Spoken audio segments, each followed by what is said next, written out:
देश भर में जन्माष्टमी का पर्व बड़े हर्ष और उल्लास से मनाया जाता है। इस बार अजब संयोग है, जिस द्वापर युग में भगवान श्री कृष्ण का जन्म हुआ था, उस समय जो ग्रह नक्षत्र थे वो इस बार जन्माष्टमी के पर्व पर मिल रहे हैं। हमारे साथ मौजूद है भीलवाड़ा के प्रसिद्ध पंडित अशोक व्यास। व्यास जी, जन्माष्टमी का पर्व है, किस तरह मनाया जाता है? इस बार क्या लगन और क्या शुभ संकेत है सर? कृष्ण तदीयं पदपंकज पंजरांते दो विशुतु मानस राजहंस प्राण प्रयाण समये कपपात पित्त कंठावरोधन विदुस्मरः कुतस्ते। द्वापर युग में जब भगवान श्री कृष्ण का प्राकट्य हुआ था, जो स्थितियाँ द्वापर युग में थी वही स्थितियाँ बरसों बाद इस कलिकाल में यानी कि कलयुग में दिखाई दे रही है। भाद्रपद महीने की कृष्ण पक्ष की अष्टमी ठीक 1:17 के बाद में मध्याह्न में रोहिणी नक्षत्र शुरू होगा और भगवान श्री कृष्ण का प्राकट्य रोहिणी नक्षत्र में हुआ। उस वक्त भी चंद्रमा वृषभ लग्न में था और बहुत ही अद्भुत और अपूर्व संयोग है। कई राशियों का मिलन एक साथ हो रहा है, बहुत ही अद्भुत है।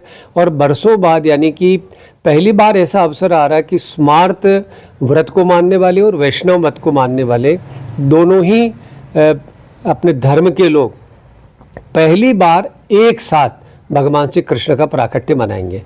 भगवान श्री कृष्ण के जन्मोत्सव में प्रातः से ही लोग तैयारियां शुरू कर देते हैं और तैयारियों के साथ अनेक प्रकार की संरचनाओं से, पूजा अर्चना से वैसे शुरू कर देते हैं। लेकिन मध्य रात्रि में आज पहली बार बरसों बाद 12 बजे से लेकर 12 बजे के 30 मिनट का समय श्रेष्ठ है और इस अवसर पर षोडशोपचार भगवान लड्डू गोपाल का विधिवत पूजन अर्चन करके पुरुषोक्त के माध्यम से दुग्ध धारा से भगवान का अभिषेक करना चाहिए। जो कोई भी व्यक्ति दुग्ध धारा से अभिषेक करता है उसकी मन की कामना पूर्ण होती है। इस बार क्या क्या अजब संयोग है सर? इस बार अजब शशि योग बन रहा है, गजकेसरी योग बन रहा है, मन की कामनाओं को पूर्ण कराने वाला योग बनना, यानी कि कई ऐसे योगों से संपूर्ण ये भगवान श्री कृष्ण का जन्मोत्सव है। जिस समय भगवान श्री कृष्ण का जन्मोत्सव हुआ उस समय जो शुभ लगन था वही इस बार है। बिल्कुल इसी बार वही स्थिति है जो भगवान द्वापर युग में भगवान का प्राकट्य हुआ था। जो लग्न ग्रह स्थितियाँ जो बने हुए थे वो की वही स्थितियाँ इस बार बनी हुई है जो श्रेष्ठ और फलदायी है। किन किन राशियों को क्या क्या फल मिलेगा सर? इस बार भगवान श्री कृष्ण का जन्मोत्सव 12 ही राशियों पर उचित फल देने वाला है, अनुकूल फल देने वाला है। प्रतिकूल फल की आशा किसी को भी नहीं करना चाहिए। और मध्य रात्रि के 12 बजे से लेकर 12:30 तक कोई भी व्यक्ति दुग्ध धारा से पुरुषोक्त के उच्चारण से भगवान लड्डू गोपाल का अभिषेक करेगा, उसकी गोचर में अगर कोई विपरीत राशि या प्रतिकूल राशि है तब भी वो अनुकूल बन जाएगी।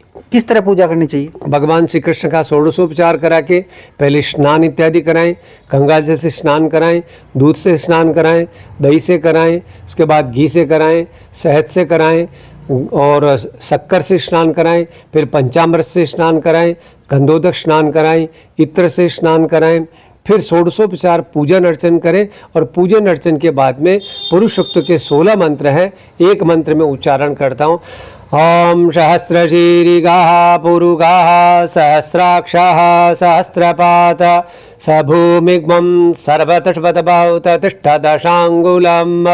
ये पुरुषोक्त जो दिया गया है, इसके जो 16 मंत्र है ये हमारे शुक्ल यजुर्वेद के 2य अध्याय में है। इसके माध्यम से अभिषेक करके अपने जीवन की कामना को पूर्ण करना चाहिए। आम आदमी संस्कृत के ऐसे कठिन श्लोक नहीं बोल सकता है, आम आदमी किस तरह भगवान श्री कृष्ण की पूजा के दौरान मंत्र बोले जिससे उसको भी मनवांछित फल मिल सके? बहुत अच्छा प्रश्न आपने किया है। वेदों की भाषा बड़ी क्लिष्ट होती है और यजुर्वेद था, आम आदमी के प्रचलन में बोलचाल में प्राय ये बहुत कम उपयोग हो पाती है।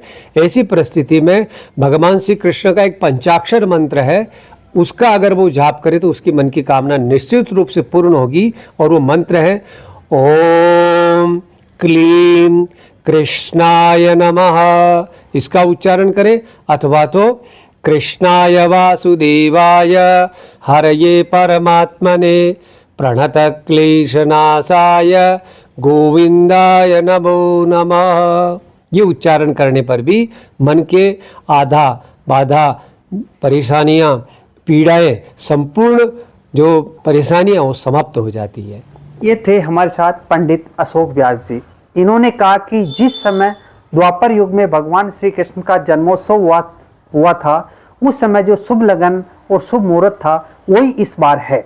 यानी द्वापर से कलयुग में पहली बार ऐसा संयोग मिल रहा है। ऐसे में 12:00 से 12:30 तक भगवान श्री कृष्ण का मंत्रोच्चार के साथ दुग्ध से अभिषेक कर पूजा अर्चना करनी चाहिए, जिससे हर भक्त को मनवांछित फल मिलेगा। सोमदत्त त्रिपाठी, ईटीवी भारत, भीलवाड़ा।